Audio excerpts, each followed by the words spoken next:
সম্মানিত মোমেন মুসলমান ভাই ও বোনেরা, রুহানি চ্যানেল বাই মুফতি আমিনুর রহমানের পক্ষ থেকে আপনাদের সবাইকে সুস্বাগতম। আসসালামু আলাইকুম ওয়া রাহমাতুল্লাহি ওয়া বারাকাতুহু। সম্মানিত মোমেন মুসলমান, আমার দিন দরদি ভাই ও বোনেরা, আজকে আমি আপনাদেরকে একটি দোয়ার কথা বলবো, যেই দোয়াটি আমরা সাধারণত নামাজের মধ্যে পড়ে থাকি, যেটাকে বলা হয় দোয়ায়ে মাসুরা। এই দোয়াটি যদি আমরা পড়ি তাহলে আমরা অবশ্য নামাজের মধ্যে পড়ে থাকি, কিন্তু পড়ার মতো পড়তে হবে। পড়ার মতো পড়তে হবে মানে এমনভাবে পড়তে হবে যে তার শব্দগুলার অর্থর দিকে যদি আপনি একটু তা খেয়াল করেন, ইনশাল্লাহ আমি আমার ভিডিওর মধ্যে অর্থ আপনাদেরকে সহজ অর্থটা বলে দিব, সহজভাবে অর্থটা বলে দেওয়ার চেষ্টা করব। আপনারা যদি আমার ভিডিওটারে বারবার আপনারা দেখেন আর আপনারা এই অর্থটার প্রতি খেয়াল রাখেন, আমি ইনশাআল্লাহ আশাবাদী আপনি যে দোয়া পড়বেন, আপনি আপনার এই নামাজের মধ্যে এই দোয়াটা পড়ে আপনি যে দোয়া আল্লাহ সুবহানাহু ওয়া তাআলার কাছে করবেন, আল্লাহ সুবহানাহু ওয়া তাআলা আপনার দোয়াকে কবুল ও মঞ্জুর করবেন ইনশাআল্লাহ। কারণ এই দোয়ায়ে মাসুরার মধ্যে এমন শব্দগুলো আছে যেই শব্দগুলা আপনি যদি অর্থের প্রতি, তার মিনিংয়ের প্রতি, অর্থের প্রতি আপনি খেয়াল করে পড়েন, তাহলে ইনশাআল্লাহ আল্লাহ সুবহানাহু ওয়া তাআলা আপনার দোয়াকে ফেরত দিবেন না। আমরা অনেকেই নামাজের মধ্যে পড়ি কিন্তু অর্থের প্রতি খেয়াল রাখি না।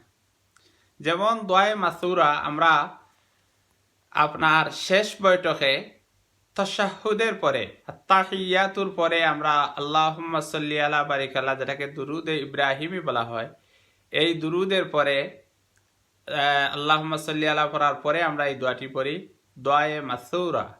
দোয়ায়ে মাসুরা হচ্ছে আল্লাহুম্মা ইন্নী যালামতু নাফসি যুলমান কাসীরা ওয়া লা ইয়াগফিরুয যুনুবা ইল্লা আনতা ফাগফির লি মাগফিরাতাম মিন ইনদিকা ওয়ারহামনি ইন্নাকা আনতাল গফুরুর রহিম। এই দোয়াটি আমরা সবাই নামাজের মধ্যে পড়ে থাকি। ফরজের মধ্যে পড়ি, আপনার ওয়াজিবের মধ্যেও পড়ি, নফলের মধ্যেও পড়ি।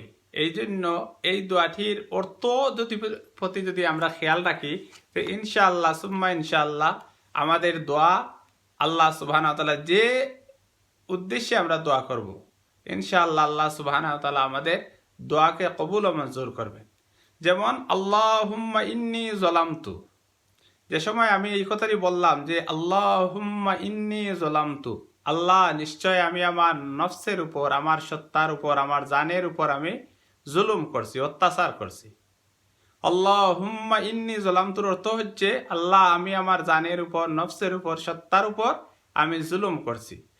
যুলমান কাসীরা, খুব বেশি জুলুম, অত্যাচারটা করছি খুব বেশি অত্যাচার। মানে এটার অর্থ হচ্ছে আমি গুনাহ করছি। নফসের উপর অত্যাচার করার অর্থ হচ্ছে যে আমি গুনাহ করছি, বিভিন্ন ধরনের গুনাহ করছি, যে গুনাহটা আমার জন্য করা উচিত না, সমীচীন না, এই ধরনের গুনাহটা আমি করছি। যালামতু নাফসি যুলমান কাসীরা ওয়া লা ইয়াগফিরুয যুনুবা ইল্লা আনতা। ওয়া লা ইয়াগফিরুয যুনুবার অর্থ হচ্ছে আপনি ছাড়া আর কেউ আমাকে মাফ করে দিতে পারবেন না। ওয়া লা ইয়াগফিরুয যুনুবা, কেউ আমাকে ক্ষমা করতে পারবেন না, ইল্লা কিন্তু আনতা, আপনি পারবেন। ফাগফিরলি, আল্লাহ আমাকে আপনি মাফ করে দিন। ফাগফিরলি, আল্লাহ আপনি আমাকে মাফ করে দেন। মাগফিরাতাম মিন ইনদিক, কারণ ক্ষমা করা এটা আপনার কোয়ালিটি, এটা আপনার কোয়ালিটি, আপনি ক্ষমা করেন, ক্ষমা করা আপনার কোয়ালিটি, এটা আপনার গুণ। মিন ইনদিকা, কারণ এটা আপনার পক্ষ থেকে আসে। ওয়ারহামনি, আল্লাহ আপনি আমার প্রতি রহম করুন। ইন্নাকা আনতাল গফুরুর রহিম, আপনি হচ্ছেন ক্ষমাশীল আর আপনি হচ্ছেন দয়াশীল, আপনি দয়াবান, আপনি দয়াশীল। এর প্রতি যদি আপনার এই শব্দগুলোর প্রতি যদি আপনি খেয়াল করে আপনি এই দোয়াটি পড়েন নামাজের মধ্যে, ইনশাআল্লাহ আল্লাহ সুবহানাহু ওয়া তাআলা আপনাকে ক্ষমা করে দিবে। আর আপনি যে উদ্দেশ্যে নামাজটা পড়বেন, ইনশাআল্লাহ আল্লাহ আপনার উদ্দেশ্যকে পুরা করবেন। আপনার মকসুদ পুরা হবে, আল্লাহ সুবহানাহু ওয়া তাআলা আপনার দোয়াকে কবুল করবেন, আপনার হাজত আল্লাহর কাছে পূর্ণ হবে। কিন্তু আমরা অনেকেই সাধারণত আমাদের মধ্যে এই দোয়াটি পড়ি, কিন্তু এই অর্থের প্রতি খেয়াল রাখি না। এখন আমি সংক্ষিপ্ত আকারে অর্থটা বলবো। আল্লাহুম্মা ইন্নী যালামতু নাফসি, আল্লাহ আমি আমার সত্তার উপর, জানের উপর আমি জুলুম করছি, মানে আমি গুনাহ করছি। জুলমান কাসীরা, অনেক ধরনের, অনেক বড় অত্যাচার করছি, অনেক বড় গুনাহ করছি। ওয়ালা ইয়াগফিরুয যুনুবা ইল্লা আনতা, আল্লাহ আপনি ছাড়া কেউ আমাকে ক্ষমা করতে পারবে না। আপনি, এর অর্থ হচ্ছে আপনিই আমাকে ক্ষমা করতে পারবেন। ফাগফিরলি, আল্লাহ আপনি আমাকে ক্ষমা করে দিন। মাগফিরাতাম মিন ইনদিক, কারণ ক্ষমা করা হচ্ছে আপনার কোয়ালিটি, এটা আপনার পক্ষ থেকে। আপনি, আপনার গুণ হচ্ছে ক্ষমা করা। আল্লাহ আপনি আমাকে ক্ষমা করে দিন। ওয়ারহামনি, এবং আমার প্রতি রহম করুন, দয়া করুন। ইন্নাকা আনতাল গফুরুর রহিম, নিশ্চয় আপনি ক্ষমাশীল, আপনি দয়াবান, আপনি দয়াশীল।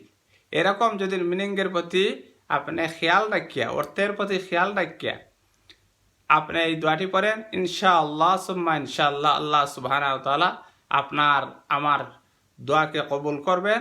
আল্লাহ সুবহানাহু ওয়া তাআলা নামাজের মধ্যে এমনিই দোয়া কবুল হয়। আমি সকলের প্রতি অনুরোধ রাখবো, দয়া করে আপনারা এই ভিডিওটা বারবার দেখবেন এবং অর্থটার প্রতি খেয়াল রাখবেন। যে সময় নামাজের মধ্যে পড়েন, যদি আপনি একটু সময় নিয়ে এই ভিডিওটা দেখার পরে আপনি এই মিনিংয়ের প্রতি, অর্থের প্রতি খেয়াল রাখিয়া যদি আপনি নামাজের মধ্যে এই দোয়াটি পড়েন, ইনশাআল্লাহ আল্লাহ সুবহানাহু ওয়া তাআলা আপনাদের দোয়াকে কবুল ও মঞ্জুর করবেন। আল্লাহ সুবহানাহু ওয়া তাআলা যেন আমাদের সবাইকে মনোযোগ সহকারে নামাজ পড়ার এবং মনোযোগ সহকারে দোয়ার অর্থের প্রতি খেয়াল রেখে পড়ার তৌফিক দান করেন। বিশেষ করে আপনাদের কাছে অনুরোধ থাকবে, আমার রুহানি চ্যানেল বাই মুফতি আমিনুর রহমান, দয়া করে আপনারা আমার চ্যানেলটাকে সাবস্ক্রাইব করবেন, শেয়ার করবেন, কমেন্টস করবেন, লাইক করবেন প্লিজ। আমার অনেকগুলো ভিডিও আছে, আপনারা দেখবেন। আপনারা যদি দেখেন বা আপনাদের যদি কোনো দোয়ার জন্য যে কোনো কিছুর আপনারা প্রয়োজন মনে করেন, কোনো প্রশ্ন জিজ্ঞাসা করার প্রয়োজন মনে করেন, দয়া করে আপনারা আমার কমেন্টে লিখবেন। ইনশাআল্লাহ আমি আপনাদের প্রশ্নের জবাব দেওয়ার চেষ্টা করব। আল্লাহ সুবহানাহু ওয়া তাআলা আমাদের সবাইকে নেক আমল করার, নেক আমলের প্রতি উৎসাহ উদ্দীপনা দেওয়ার তৌফিক দান করুন। আমিন। ওয়া আখিরু দাওয়ানা আনিল হামদুলিল্লাহি রাব্বিল আলামিন।